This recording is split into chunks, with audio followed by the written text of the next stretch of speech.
그날 오후 엄마 지영 씨가 결국 폭발하고 말았습니다. 빨리 와. 엄마 왜 이래? 빨리 와. 엄마 어디가? 빨리 와. 아파. 빨리 와. 왜 이래? 빨리 오라고. 싫다고. 내가 거길 왜 가야 하냐고. 당분간 할머니 곁에 가 있으라고. 여보, 애를 거기 왜 보내? 미라, 은지 곁에 두면 안 되겠어. 빨리 와. 여보, 그러지 마. 괜히 애한테 그래. 줘. 번번이 어부딸을 감싸고 도는 정석 씨. 병 주고 약 준다고 하더니 대체 왜 이런 걸까요? 2달 후 은지가 집으로 돌아오는 길. 다리는 다 나은 모양인데 그런데 왜 이렇게 불안해하는 거죠?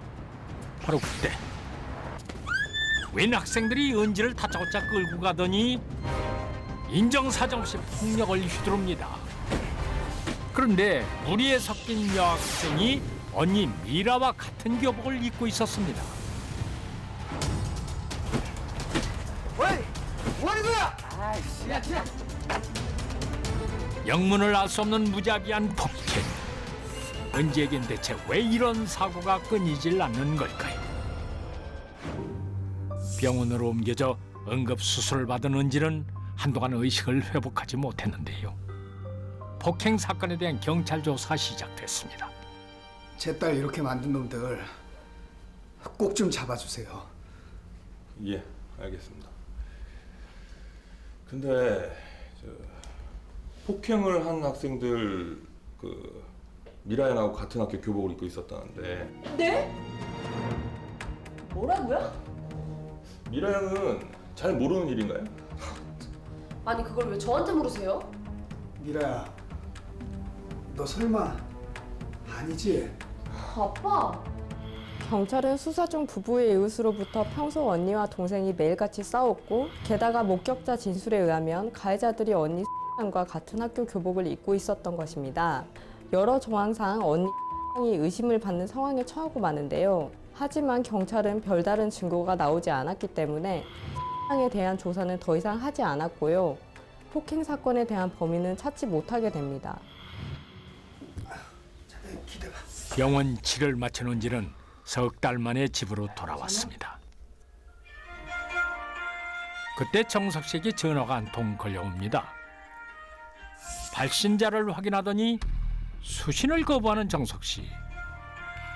그런데 또다시 전화벨이 울립니다.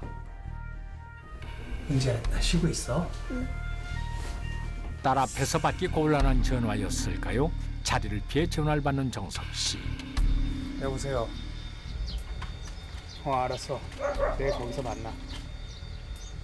알았다니까. 내일 만나서 얘기해. 어째 분위기가 심상치 않습니다. 대체 누구의 전화였을까요? 다음 이 자식들아! 이 자식아, 내 딸 살려내. 살려내라고! 아저씨, 왜 그래요? 니들 때문에 내 딸이 죽었어. 죽었다고! 뭐라고요? 정석 씨가 만난 사람은 놀랍게도 딸을 폭행한 학생들이었습니다. 그런데 정석 씨는 왜 은지가 죽었다고 거짓말을 하는 걸까요? 어쩌자고 사람을 죽도록 해? 어? 내 딸 살려내! 살려내! 살려내! 에이, 야 지영! 은지가 죽었다는 말에 주랭랑을 치는 학생들. 그런데 학생들이 사라지자 정석 씨의 태도가 돌변합니다. 순진한 거야, 멍청한 거야. 이건 또 무슨 말이죠? 은지의 폭행 사건에 뭔가 비밀이 있는 듯한데요. 며칠 후 정석 씨의 집으로 경찰이 찾아왔습니다. 잠깐 실례하겠습니다. 네. 형사님이 웬일이세요? 김정석 씨, 당신을 폭행 청부 혐의로 체포합니다. 네? 이게 무슨 일이에요? 여보! 아니, 형사님! 아니, 형사님! 폭행 청부 혐의로 경찰에 연행되는 정석 씨. 대체 어떻게 된 일일까요?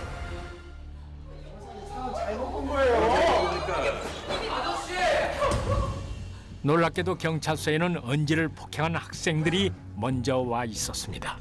아저씨 어떻게 그런 뻥을 쳐요? 여기 제대로 멀쩡하게 살아있네. 멀쩡하네. 니들이 어떻게 여길? 우리 자수했어요.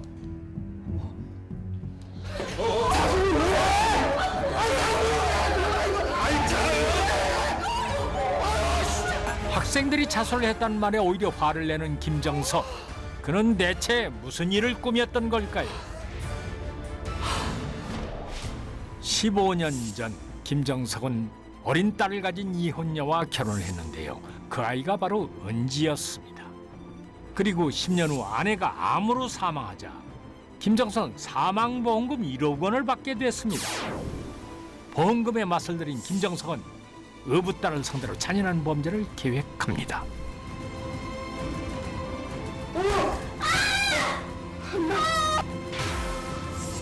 은지 앞으로 보험을 집중 가입한 후 교묘하게 상해를 입혀 보험금을 타내기 시작한 건데요.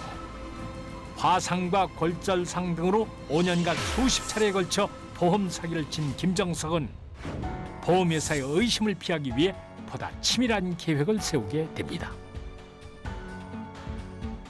딸을 이용해 보험 사기를 벌이던 씨는 재혼을 하면서 더욱 치밀한 사기 행각을 꾸미게 됩니다. 씨는 자매가 싸울 때 둘째 양을 계단에서 일부러 밀어 다리가 부러지게 만들고 목발을 몰래 망가뜨려 놓아 다리 부상을 더 심각하게 만들었던 것입니다. 그 후 모든 게 첫째 딸의 소행인 것처럼 뒤집어 씌웠는데요. 자신이 보험 사기로 의심받는 것을 피하기 위해 이 같은 일을 꾸몄던 것입니다. 은지가 다친 게 모두 미라 탓인 것처럼 꾸민 김정석. 보험 사기의 의심을 피하게 되자 그의 수법은 보다 과감해졌습니다. 아저씨. 급기야 불량 청소년들을 사주해 자신의 딸을 폭행하도록 한 것인데요. 이 학생이야. 오, 야 예쁜데? 야 내 스타일이야. 야, 그리고 때릴 때는 꼭 이거 입고 때려야 된다. 아니 뽕안 나게 뭐 이런 걸 입고 때리래. 폭행 역시 언니 미라의 소행으로 꾸미기 위해 미란의 학교 교복을 구입해 입혔고 일부러 목격자가 나타날 때까지 딸을 폭행한 후 도망치도록 했습니다. 여보세요. 일부죠. 야, 우리 300만 원 받는 거야? 당연하지. 아, 300만 원 갖고 여행을 할까? 이들은 폭행의 대가로 김정석에게서 사례금 300만 원을 받기로 돼 있었습니다. 그런데 사례금 같은 소리 하고 있네. 니들이 내 딸 장례비 물어줘야 될 판이라고. 내 딸 살려내. 야 튀어! 폭행을 당해 딸이 죽었다고 거짓말을 하는 김정석. 막상 300만 원을 주려고 하니 그 돈이 아까웠던 것이지요. 멍청하기는. 어쨌든 300 굳었다.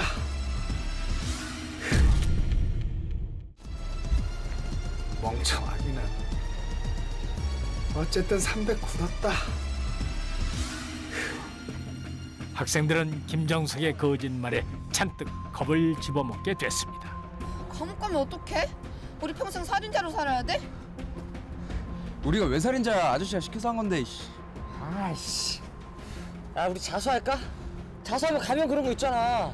결국 이들이 경찰에 자수를 하면서 김정석의 범행이 만천하에 드러나게 됐던 것입니다.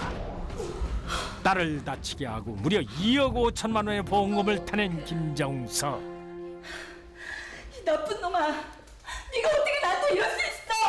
아저씨! 그게 오해야. 어? 김정석 씨가 그 아내분하고 따님 보험도 알아보고 있었다는데 그거 알고 계셨어요?